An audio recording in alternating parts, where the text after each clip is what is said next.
이제부터 오늘부터 요한복음 강해를 할 예정입니다. 그래서 우선 이 요한복음의 그 특징점에 대해서 말씀을 드리려고 합니다. 이 요한복음은 예수님의 12제자 중에 측근이라고 할 수 있는 3인방 누가 있죠? 베드로, 야고보, 요한이 있죠. 그 중에 누가 썼냐면 바로 그 제목 그대로 요한이 쓴 복음서라고 알려져 있습니다. 이 세베대의 아들 요한이 주후 90년경 에베소 지역에서 기록했다고 학자들은 보고 있습니다. 근데 이 요한복음은 다른 공간복음 마태, 마가, 누가랑 다르게 그 다른 복음서의 보충적인 성격을 갖는 복음서라는 평가를 내리고 있는데 그것은 공간복음 마태, 마가, 누가 복음에 있는 내용보다 없는 것이 많기 때문입니다. 이 공간복음이라는 것은 같은 관점에서 본 복음이라는 뜻인데 마태, 마가, 누가는 비슷한 내용의 에피소드들이 많습니다. 근데 이 요한복음은 거기에 있는 내용보다는 없는 내용들이 추가적으로 있다는 것입니다. 특히 이곳에서 주목할 점은 6월절을 3번 언급하고 있는데 거기에다 5장 1절에 보면 유대인의 명절이라고 기록이 나와 있는데 이건 유대인의 명절하면 6월절 아니면 오순절을 뜻하는 경우가 많습니다. 그렇기 때문에 예수님의 그 공생의 기간을 바로 요한복음을 통해서 약 3년이다 라고 우리가 추정할 수 있는 것입니다. 우리가 예수님의 공생의 기간을 3년이라고 말하는 근거는 어디에 있다? 바로 요한복음에 있다는 것입니다. 이렇듯 요한복음은 다른 복음서와 다른 이런 특징점을 가지고 있습니다. 그래서 오늘 요한복음 1장 1절에 들어가 보면 아주 창세기 1장 1절 말씀과 굉장히 상통하는 말씀이 있습니다. 뭐라고 되어 있습니까? 태초에 말씀이 계시니라. 창세기 1장 1절은 어떻게 나와 있습니까? 태초에 하나님이 천지를 창조하시니라. 태초에 이 세상이 생기기 전에 이 세상이 생겼을 때 그때 누가 계셨다고요? 말씀이 계셨답니다. 그때 하나님께서 천지를 창조하셨을 때 말씀이 계셨다는 겁니다. 즉 창세기의 말씀을 보충하고 있는 말씀입니다.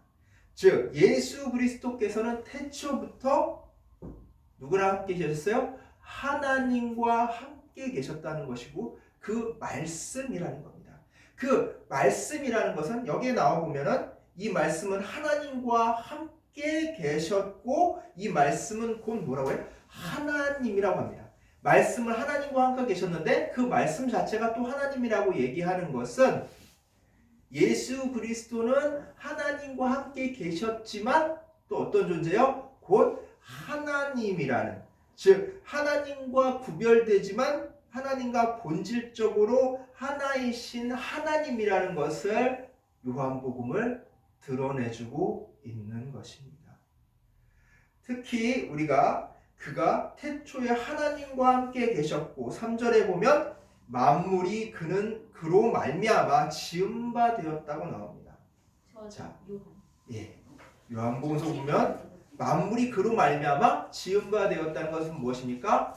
하나님께서 만물을 창조하셨는데 그 만물이 누구를 통해서 됐어요? 누구를 통해서 됐냐면 바로 예수님을 통해서 이 세상 모든 것들이 창조되었고 예수님 없이는, 그 말씀 없이는 세상에 창조된 바가 없다는 것입니다. 이 세상의 모든 것들은 누구를 통해서? 예수 그리스도를 통해서 하나님의 말씀을 통해서 창조가 되셨고 그 말씀이 곧 예수님이고 그 말씀이 없이는 만들어진 것이 이 세상에 있다 없다? 없다는 것입니다. 즉 창세기 1장을 보면은 말씀으로 세상을 창조하신 하나님 이야기가 나옵니다. 그 말씀이신 예수 그리스도는 천지 만물 창조의 뭐라고 볼 수 있어요? 매개자라고 볼 수 있는 거예요. 왜? 말씀이니까. 말씀으로 창조하는데 그 말씀이 곧 누구다? 예수 그리스도이기 때문입니다. 그렇기 때문에 세상 모든 것은 예수 그리스도를 통해서 예수 그리스도로 말미암아서 창조되었다는 것입니다. 우리가 이와 더불어 4절에 보면 그 안에 뭐가 있었냐면 그 말씀 안에 뭐가 있었다고 나와요? 생명이 있다고 나옵니다. 그리고 이 생명은 뭐라고 나오냐면 빛인데 그 빛은 누구의 빛이냐면 사람들의 빛이라고 얘기합니다. 자, 빛은 무엇입니까? 빛의 속성은 뭐예요? 밝히는 거죠. 어둠을 밝히는 거. 눈에 안 보이는 것들을 보이게 해주는 것은 우리가 시각적으로 어떠한 생명체가 그 시각적으로 무엇을 보기 위해서 그것을 분별하기 위해서는 뭐가 있어야 돼요? 반드시 빛이 있어요. 우리가 그 빛으로 말미암아 세상을 어떻게 볼 수 있어? 명확하게 볼 수가 있는 것입니다. 그래서 이 말씀은 이 빛인 말씀은 곧 하나님과 함께 계셨고 그 말씀이 곧 하나님이고 그 하나님이 뭐예요? 이 말씀으로 세상을 창조하셨으니까 이 말씀이 곧 자체가 뭐예요? 창조주라는 겁니다. 그리고 그 창조주는 생명이고 생명의 빛이라는 거예요. 분명히 생명이라고 나와 있습니다. 그 생명은 빛이라고 했어요. 그러면 곧 그것은 생명의 빛인데 이 생명의 빛이라는 것은 무엇입니까? 바로 그 말씀이 구세주라는 거예요. 예수 그리스도가 구세주임을 이렇게 말씀을 통해서 증거를 하고 있는 것입니다. 특히 가장 중요한 게 5절에 나와 있는데 그 빛은 어둠을 비추되 어둠이 깨닫지 못하더라 라고 나옵니다. 쉬운말 성경이 이렇게 나옵니다. 그 빛은 어둠을 비췄지만 어둠은 그 빛을 깨닫지 못했다고 나옵니다.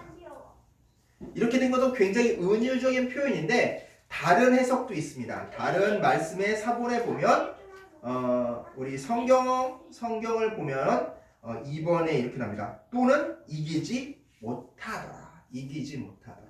이렇게 나오는데 이기지 못하더라고 해석된 NIV 영어 성경에 보면 이렇게 나옵니다. The light shines in the darkness. 빛이 비추고 있어요. 예전에 비추어진 것이 아니라 지금도 shines. 현재. 지금도 빛이 비추고 있는 것입니다. 어디에 비추고 있어요? 어둠 속에서. 어두운 세상 속에서 그 어둠 속에서 빛이 지금도 비추고 있다는 것입니다.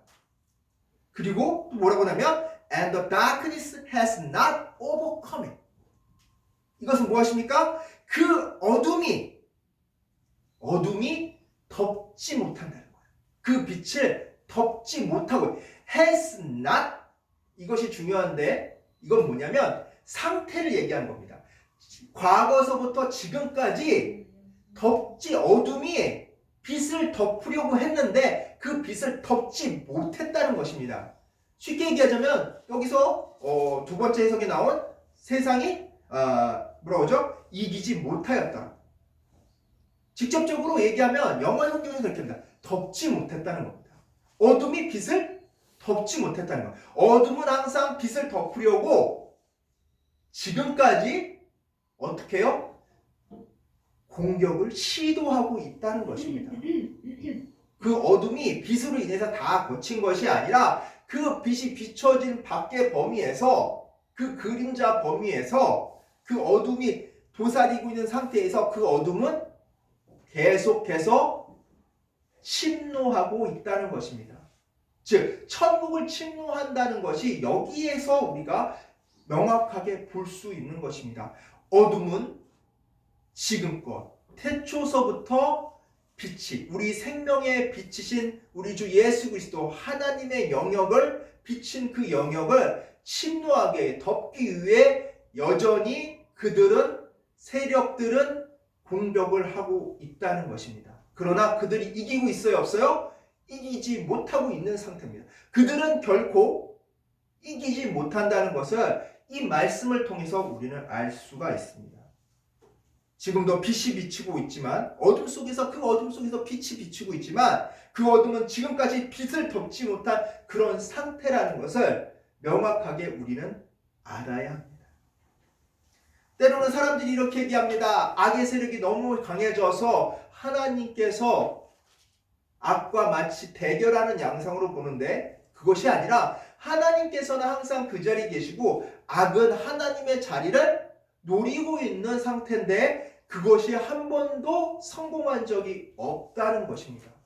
우리는 그 현상만 보고서 마치 악이 세상이 뒤덮을 거냐 마냥 우리가 생각하는 경우가 있는데 절대 그런 일은 일어나지 않는다는 것을 성경에서는 우리에게 현재 시점으로 정확하게 명확하게 알려주고 있는 것입니다. 우리가 말씀을 이렇게 정확하게 한 단어 한 단어 그 뜻을 바라볼 때 우리에게 주신 메시지를 명확하게 알 수가 있는 것입니다. 그 악의 세력이 여전히 창궐하고 있지만 언젠가는 그 우리 인간의 악이 우리가 쌓은 악이 발현될 때가 있습니다. 즉 뭐냐면 우리는 악의 씨앗을 심었어요. 언제부터 심었어요? 창세기에 보면 아담과 하와가 그 악의 씨앗을 심었어요. 그 악의 씨앗이 뭐냐면 악은 뭡니까? 악은 뭐예요? 영원하지 않는 거예요. 소멸하는 거예요. 즉 아담과 하와는 범죄함으로 어떻게 됐어요? 저주를 받아서 죽을 수밖에 없는 존재가 돼요. 그리고 그 악으로 인해서 또 무엇이 저주를 받습니까? 이 땅이 저주를 받았어요. 땅이 저주를 받았어요. 저주를 받는다는 건 무엇입니까? 죽는다는 거예요. 악의 씨앗이 심겨진 거예요. 죽을 수밖에 없는 거예요. 그러면 당장에 죽지는 않지만 죽을 수밖에 없는 존재이기 때문에 이 세상도 결국은 멸망으로 가지게 됩니다. 영원히 있는 것이 아니에요. 영원한 삶이 아니에요. 영원히 유지되는 것이 아니에요. 어차피 이 지구도 멸망으로 가고 있는 거예요. 시작이 있으면 끝이 있듯이 그 멸망으로 가고 있는데 그 멸망이 끝이냐? 아닙니다.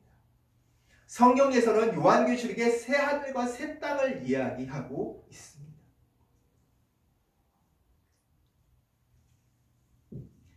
즉 병들고 악의 씨에 심겨진 죽을 수밖에 없는 이 땅이 죽고 새 하늘과 새 땅이 우리에게 온다는 것입니다. 그렇다면 우리도 어떻게 됩니까? 죽을 수밖에 없는 존재예요. 죽고 나서 어떻게 돼요? 우리가 부활한다는 것입니다.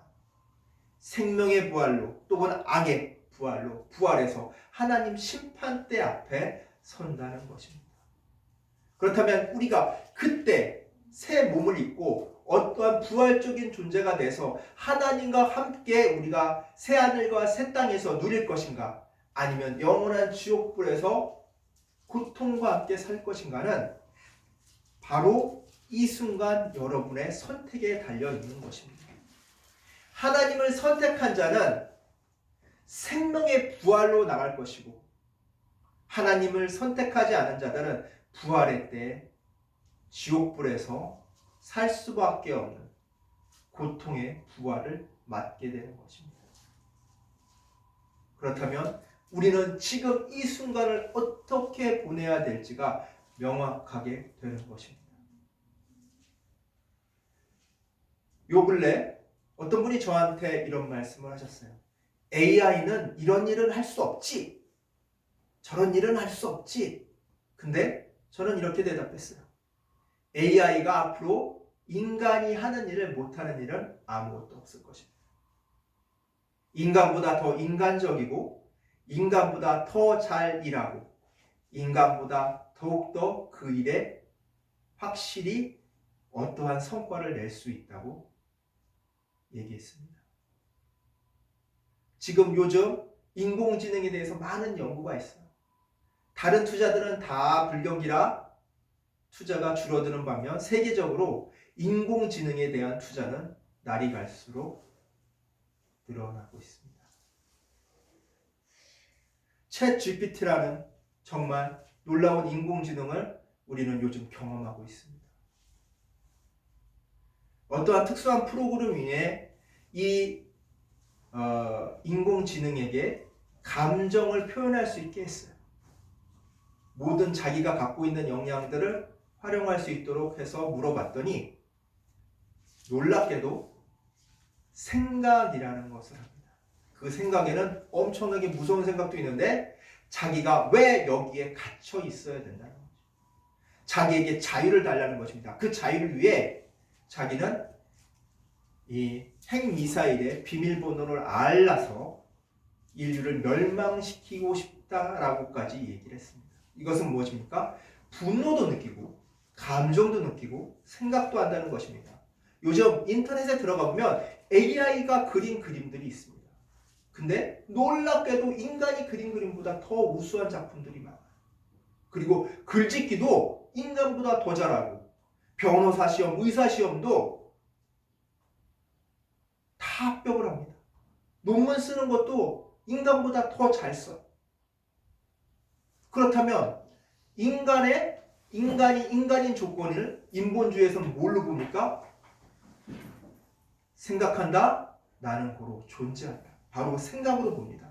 근데 인공지능도 그 생각을 할 줄 알게 되는 시대가 오는데 그렇다면 우리 인간의 가치는 어디에 있습니까? 더 이상 생각하는 데 인간의 가치가 있나요? 그렇다면 인간이랑 AI가 동등한 시대가 오는 건가요? 아니면 인간보다 AI가 생각에서 더 우수하니까 마치 우리 인간이 AI의 애완동물처럼 살아가야 되는 건가요? 많은 디스토피아 소설들이나 이런 것들을 보면 그것을 예측하고 있습니다. 앞으로 인간이 AI에 종속되어서 애완동물처럼 살아가거나 인간이 그들에게 멸망당하거나 하는 이야기들이 많이 올라옵니다. 아니, 예견되어 있습니다. 이것은 무엇이냐면 우리가 그전까지 맹종하고 있던 인본주의적 관점이 무너지고 있다는 것입니다.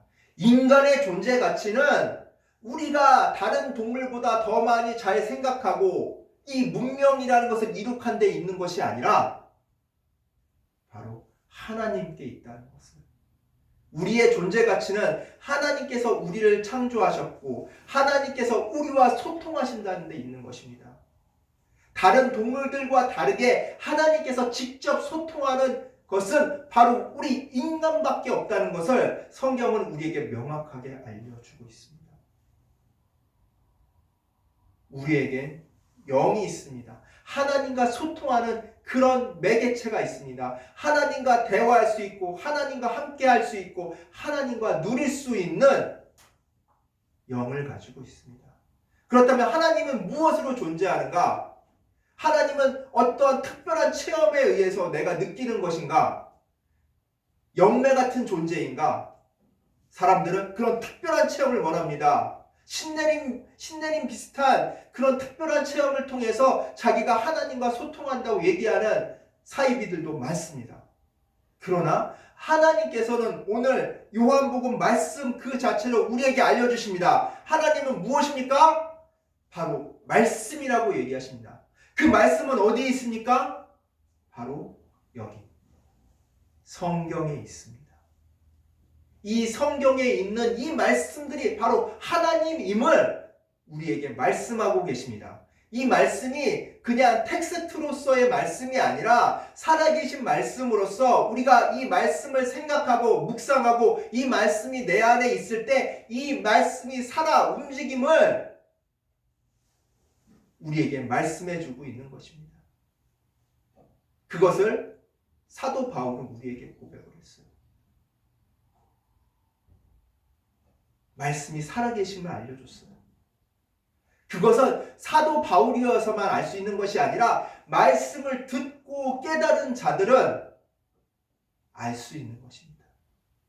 하나님은 멀리서 찾지 않고 특수한 경험이나 체험에 의해서 하나님을 아는 것이 아니라 바로 말씀을 통해서 알음을 우리들은 기억해야 됩니다.